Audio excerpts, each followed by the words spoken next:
Hallo, mein Name ist Hendrik Gebauer, bin 32 Jahre alt, arbeite hier am Standort in Halberstadt für die Novoplast Schlauchtechnik als Logistikleiter.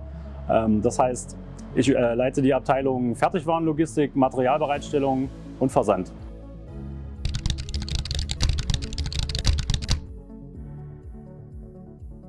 In meinem Verantwortungsbereich liegt das Erstellen von Kennzahlen, das Coachen von Mitarbeitern, die Umsetzung und Überwachung von Lean-Maßnahmen sowie das Ausbilden von Azubis. Also wir schieben hier natürlich nicht nur Paletten durch die Gegend, sondern wir steuern halt quasi oder beeinflussen den kompletten Warenstrom, quasi vom Materialeingang bis zum fertigen Endprodukt, das verladen und verschickt wird. Extrem wichtig ist die Schnittstelle Materialversorgung, Produktion, weil die Produktion natürlich auch gerade in einem Schmelzprozess, den wir hier mit der Extrusion durchführen, auch sehr darauf angewiesen ist, dass ihre Granulate halt wirklich immer gut getaktet an der richtigen Anlage, in der richtigen Menge und im richtigen Zustand ankommen.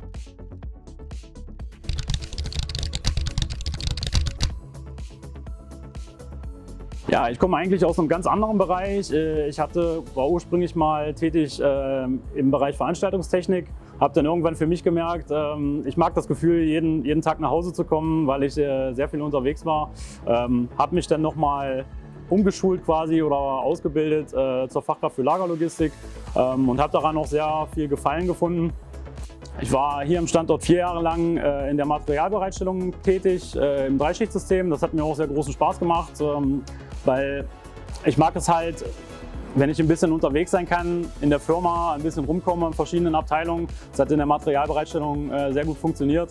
Aber irgendwie habe ich mich auch immer so ein bisschen ausgebremst gefühlt, was meinen Willen zur Veränderung halt angeht, weil ich dann als normaler Mitarbeiter halt dann doch schon engere Grenzen halt habe. Und deswegen habe ich mich sehr gefreut, dass die Werksleitung damals auf mich zukam und mir diesen Job angeboten hat. Ja.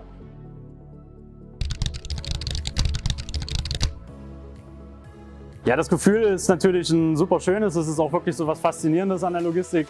Gerade wenn man den Einblick hat über den Versand, man bestellt einen LKW, man sieht, wie die Ware aus der Produktion in die Reihen oder in die Regale, wie wir es hier hinter uns sehen, eingeräumt werden, alles schön seine Ordnung hat und dann alles wunderbar verladen, gesichert wird und einfach halt man dem LKW mit der Ware hinterher gucken kann, sage ich mal. Ne? Also morgens haben wir jetzt kein direktes Ritual, außer halt den Kaffee oder vielleicht die Zigarette von dem einen oder anderen Kollegen, kurzer Austausch. Wir machen auch morgens keine besondere Teamrunde, da wir halt sehr eingespielt sind in dem, was wir tun. Jeder weiß sofort, was er zu tun hat, die Abläufe sind klar strukturiert. Und bei neuen Kollegen oder neuen Azubis und Praktikanten wird halt wie so ein Pate vergeben, der dann mit einem erfahrenen Mitarbeiter quasi mitläuft und alles wunderbar in seinem Tempo auch erklärt bekommt. Also die Novoplast als solches finde ich sehr spannend, weil wir uns ja als Spezialanbieter für Schlauchlösungen und Verbindungen identifizieren. Ihr seht es ja hier nochmal hinter mir, wir haben echt viele kleine Kartons, auch viele Waren, viele Rohstoffe, die wir verarbeiten.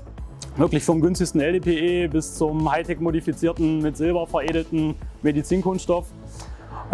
Als Führungskraft fühle ich mich insoweit gewertschätzt, dass meine Vorgesetzten bis hin zum Vorstand mir wirklich freie Hand lassen, was die Gestaltung meines Tagesablaufs und das Ausprobieren neuer Ideen angeht. Ja.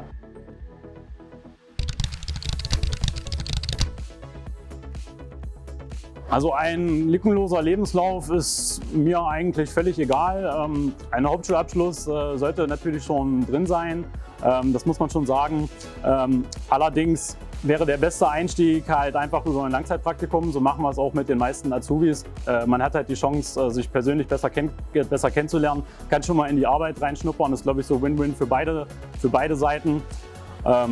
Also an den Personen, die bei uns im Team arbeiten wollen, ist eigentlich das Wichtigste, dass man Lust hat auf die Arbeit, dass man sich begeistern kann für solche Arbeiten.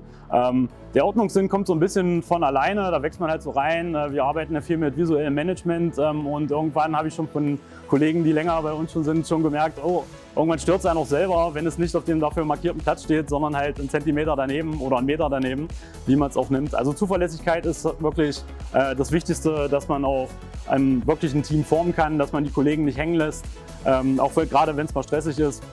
Ansonsten, was die Bewerbung bei uns angeht, wie eben schon erwähnt, über ein Praktikum und ein persönliches Kennenlernen, ich denke, das sagt immer am meisten aus über die Person. Was die Ausbildung bei uns angeht, wir arbeiten viel mit Bildungsträgern zusammen, aus denen teilweise auch Jugendliche kommen, die einen nicht ganz so einfachen Lebenslauf oder eine nicht ganz so einfache Entwicklung hinter sich haben und hier natürlich auch eine Chance bekommen. Und es gibt dann immer wahnsinnig viel zurück, wenn man halt sieht, dass diese Chance halt wirklich auch angenommen wird, weil die Leute hängen sich einfach noch mal mehr rein. Das merkt man.